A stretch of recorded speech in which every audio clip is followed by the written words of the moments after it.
5, 2, 1. 2. Representar a Dios en los problemas actuales de esta era tecnológica del tiempo. 1. Quizá los dilemas más crueles que el hombre civilizado debe enfrentar atañen a la destrucción de la vida humana. En el campo de batalla, el temor y la histeria masiva liberan al individuo en gran medida de la necesidad de adoptar decisiones racionales sobre si su adversario debe vivir o morir. Si no muere el otro, el muerto es él. Aún el comandante supremo, seguro en su cuartel general, puede tranquila y metódicamente planear el exterminio de centenares y miles de enemigos. Es el sirviente de sus amos políticos y se le ha asignado la responsabilidad de la aniquilación que él contempla en nombre del gobierno. Los políticos más seguros todavía en las oficinas de su gabinete son los portavoces y ejecutores de los millones que los elevaron al poder. La responsabilidad por eliminar la vida humana se distribuye así sobre la comunidad y el crimen es solo una emoción rara en tales circunstancias.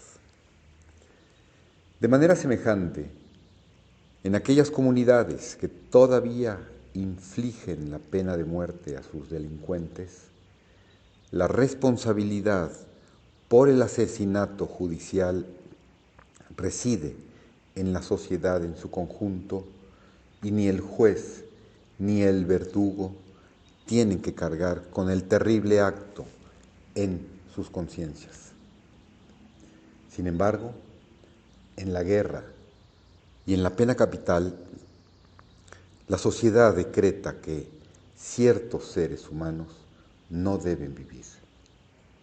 Se llega a una decisión definitiva, conjunta e individual, de que en interés de la comunidad como un todo, la vida a determinada gente debe aniquilarse.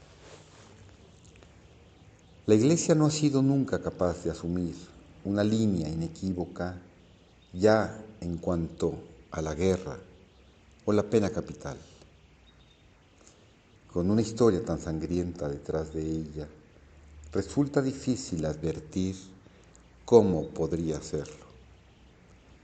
¿Acaso el Maestro no prometió en el Nuevo Testamento arrojar fuego sobre la tierra y urgía a sus humildes discípulos pescadores, en el relato que se proveyeran de espadas? Lucas 12, 4 y 22, 36.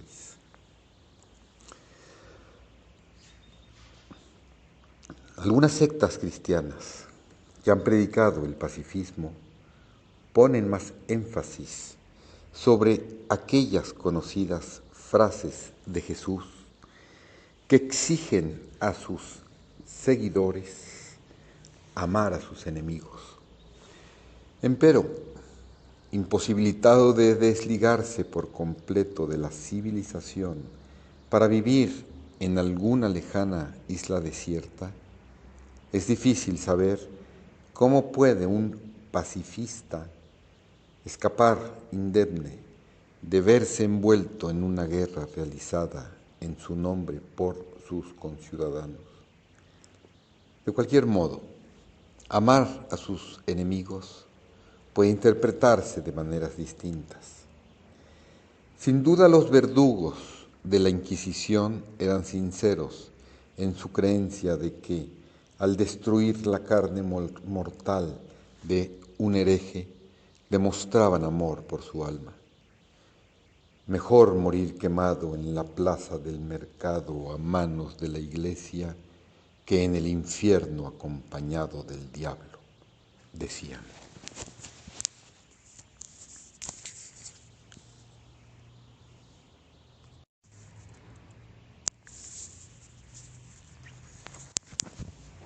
Dos. Como regla general de conducta, el sexto mandamiento, no matarás, resulta inútil, aunque pueda parecer admirable en su aspecto específico de guía para la moralidad, en tanto se dispone de la vida en las ejecuciones judiciales en la guerra y en las prácticas médicas. Según la Biblia, Septuaginta, que fue el texto utilizado por las comunidades judías de todo el mundo antiguo, más allá de Judea y luego por la iglesia cristiana primitiva de habla y cultura griegas, señala que el sexto mandamiento es no matarás. En efecto, tal vez ha hecho más bien para oscurecer las consecuencias vitales planteadas por problemas de vida y muerte que la que ha valido como precepto general. Toda ley escrita, para ser usada como código de conducta, requiere la limitación y la relación a casos especiales. Simplemente mantener en alto el sexto mandamiento y agitarlo como prohibición divina de la guerra, del aborto, de la eutanasia o del suicidio o algo parecido, carece de sentido, y esto de ninguna manera porque no todos sean católicos. Hoy tenemos que pensar en este problema cada vez con mayor urgencia y de algún modo considerar las consecuencias involucradas sin sentimiento alguno, puesto que el instinto más fuerte en la vida animal es la autopreservación y para muchos el temor más grande es el de la muerte. Es cierto que contemplar la destrucción a sangre fría de la vida de otra persona parece más allá de la capacidad de los seres humanos normales y racionales, por más películas que veamos. Sin embargo, el problema hay que enfrentarlo y rápidamente, pues la humanidad está llegando con prisa a la etapa en que la muerte natural puede ser mantenida a distancia por medios científicos casi de manera indefinida. Las guarderías geriátricas ya están llenas de momias humanas, seres humanos patéticos, seniles, que se mantienen vivos físicamente mediante drogas, sin preguntarles si quieren así seguir viviendo, condenados por las políticas de salud a no ser visitados por nadie, ni siquiera por sus familiares, y que deben ser atendidos noche y día por un ejército de asistentes y de médicos cuyos servicios se requieren con más desesperación en los hospitales. En el otro extremo de la escala de la vida nacen niños deformes, sin esperanza, en los aspectos físico y mental, que hace algunos años habrían muerto dentro de escasos minutos. Y ahora se mantienen vivos, aún operados después de algunas horas del nacimiento. La ciencia médica nos da poder sobre la vida y la muerte. Lo que no nos da es el coraje moral para usar ese poder. En el pasado, el buen Dios se llevaba a la pobre tía María a su regazo después de 70 años mediante un agudo ataque de neumonía. Además, en su sabiduría, derrotaba los intentos de la partera y el médico, realizados para salvar al deformado feto. Llorábamos, pero teníamos que concordar a través de las lágrimas que esto sucedía sin duda como lo mejor. La tía María había vivido bien, aunque no dejaba a nadie para cuidar de su propiedad. Había permanecido sola desde la muerte del tío Juan. Los padres del infante muerto se entristecían por la pérdida, mientras la madre se preguntaba cómo podría haberse manejado como un paralítico y cuidar adecuadamente al resto de la familia, en tanto el padre arqueaba el ceño con alivio después de meditar sobre lo que habría ocurrido, con un presupuesto ya muy recargado para proveer ayuda extra y asistencia médica. Ahora la tía María sobrevive, indeseable, observando la vida a través de un tufo de drogas, olvidada, desconocida. Su familia viene a veces a verla y se sienta junto a la cama, irreconocible, preguntándose cuándo podrá, sin llamar la atención, alejarse y dejar de respirar el olor a muerto que fluctúa en la habitación. Los médicos presentan a los padres del niño el resultado de semanas o meses de intensa aplicación de las más avanzadas técnicas conocidas por la ciencia.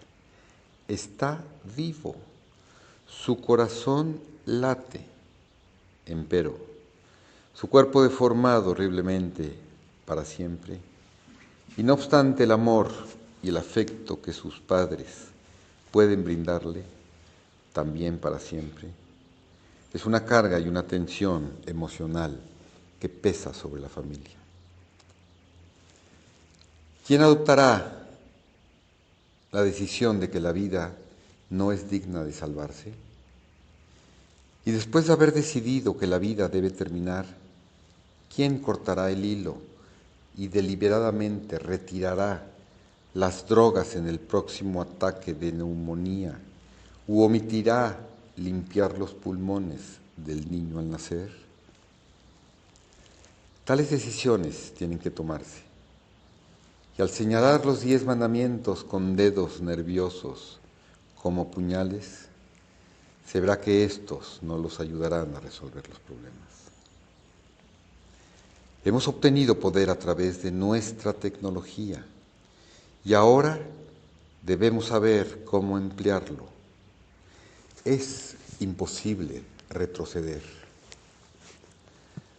No podemos sentarnos y anhelar los días en que el buen Dios daba y tomaba, y la humanidad permanecía desesperada y esperanzada por lo mejor. Las decisiones que antes habíamos dejado libradas a la causalidad o al azar o a Dios, ahora tienen que ser adoptadas por nosotros, y la perspectiva nos convierte a todos en cobardes. Esto es comprensible. Lo que por completo intolerante es el que debamos hacer soportar a otros las responsabilidades que no nos atrevemos a asumir. Desde luego, decimos a nuestros médicos: ustedes no deben matar, pero no tienen que mantener la vida por falsa piedad. Traducido en acción, eso significa: la próxima vez que la anciana desarrolle temperatura, hagan que se sienta tan confortable como sea posible y déjenla morir. Por supuesto, el retiro de las drogas es un acto tan positivo como inyectar una dosis excesiva de morfina. Si en algún momento el médico toma una decisión consciente, el paciente morirá, pero no se atreve a reconocer públicamente esa decisión, quizá ni aún a sí mismo, pero sin embargo la ha adoptado. La sociedad la conoce y se aflige por la pérdida y se mantiene imperturbable. pero el asesinato se ha cometido en su nombre.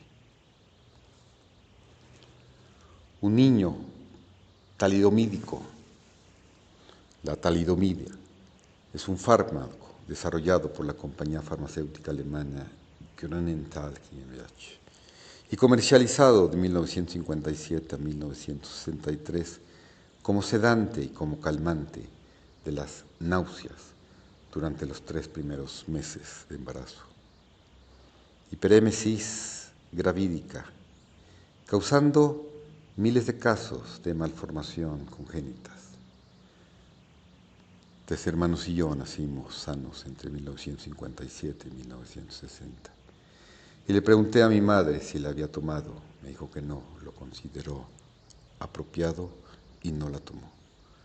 Supo de conocidas que sí la tomaron y sus hijos tuvieron consecuencias muy graves. Un niño talidomídico emerge de la matriz con espina bífida, carece de brazos o piernas, o está horriblemente deformado y se permite que se lo asfixie. El médico o la partera que no han purificado sus pulmones podrían ser acusados de homicidio por omisión. Una enfermera católica romana presente en el parto, ofendida por la acción, se halla en condiciones de provocar molestias y las autoridades serían requeridas para iniciar el proceso correspondiente. ¿Se enorgullece la sociedad de su humanidad al confirmar el 6º mandamiento? Los padres aceptarán la carga de un paralítico perpetuo que agotaría las energías de la madre y elevaría al extremo la tensión de los vínculos de la familia y se congratularían alborozados por este hecho. La sociedad concede a los padres el derecho de decidir el destino de su propia creación.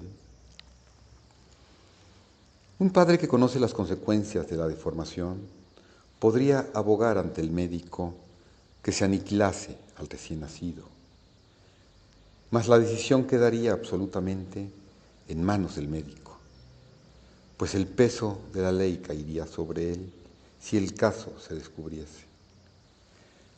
La mayoría de los médicos se negarían a cumplir este requerimiento. Su tarea, dirían con razón, es salvar la vida, no destruirla. Y en efecto, su función no es decidir quién ha de vivir y quién ha de morir, al menos hasta que exista un claro mandato de la comunidad para hacerlo así. Por supuesto, en la práctica se toman esas decisiones a cada paso y siempre ha sucedido de este modo.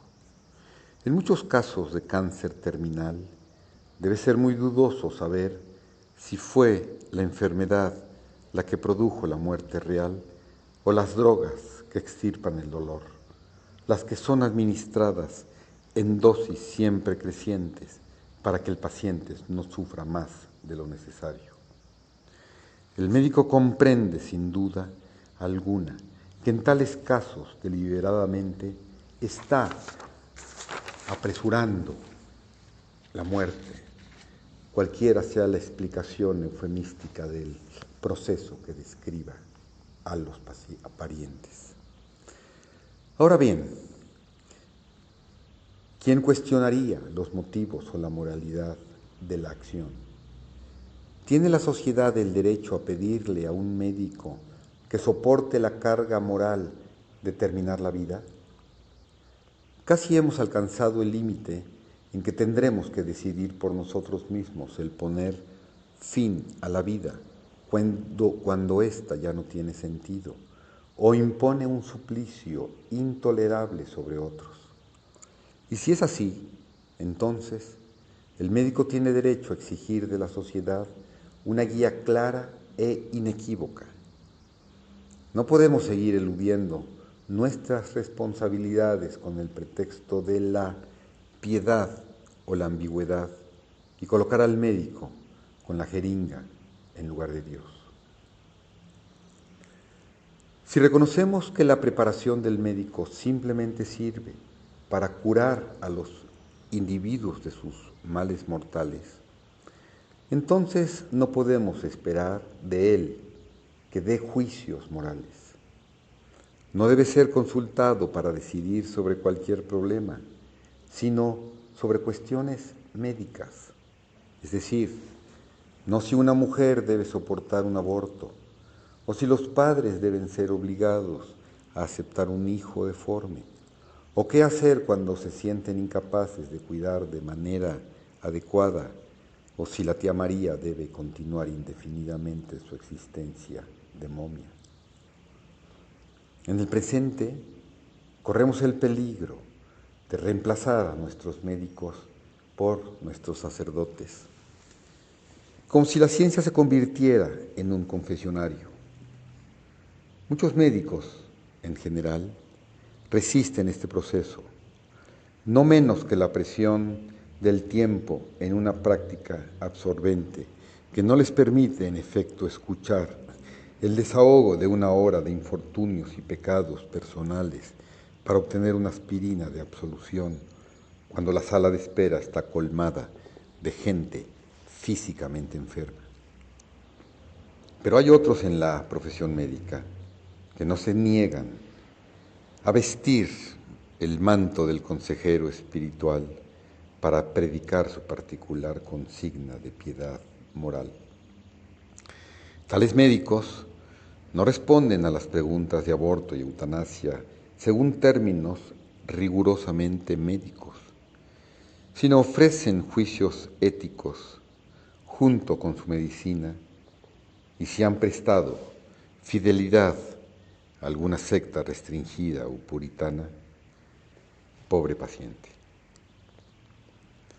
Una sociedad tiene que llegar a enfrentarse con este problema de autoridad moral y decidir con justicia dónde residen las diversas responsabilidades. Sobre todo, debe educar a sus miembros para que reconozcan que cada persona tiene que realizar sus decisiones por sí misma y debe soportar los efectos de su resultado.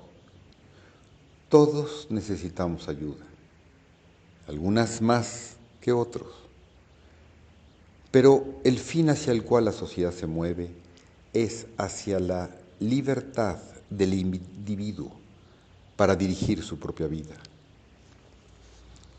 La educación debe estar relacionada con ese fin, y uno de los aspectos alentadores del presente es la autoconfianza de tanta gente joven y la forma en que bajo la guía sabia e inspirada han de emprender proyectos exigentes en alto grado, dentro y fuera de la escuela, los que requieren en gran medida la iniciativa individual que mejore la calidad de vida de todos. Pero si esa es la meta para adiestrar a los jóvenes, debemos también reconocer que el papel del legislador moral tiene que disminuir. Ciertamente, cuando el bienestar de la comunidad está en peligro real, tiene que haber defensas. Los desheredados de la sociedad deben ser protegidos y respetados los derechos de los no privilegiados. Pero en cuanto respecta a la moral personal, ha de haber un lugar siempre decreciente para el control del Estado y una dependencia mayor del buen sentido del individuo, pues, de otro modo, no es posible ningún progreso moral y no llegaremos nunca a la madurez mental. De manera semejante, a menos que estemos dispuestos a permitir que los padres decidan por sí mismos qué clase de familia desean y las mujeres determinen si ellas han de quedar embarazadas y aceptar esta situación, la sociedad entonces tomará a su cargo no solo los papeles del sacerdote y el médico, sino también del padre y del que gana el pan. En este caso, la influencia del Estado en las vidas personales y las decisiones de sus miembros debe aumentar antes que disminuir. En lugar de proporcionar solo el conocimiento y las facilidades para que la gente haga sus decisiones, para servir mejor los intereses de todos, el Estado reemplaza la responsabilidad de los padres y debe, en consecuencia, estar preparado para proveer las necesidades de la familia casi enteramente desde la cuna hasta la tumba. Este es, en efecto, el peligro real que en el presente se cierne sobre el estado del bienestar.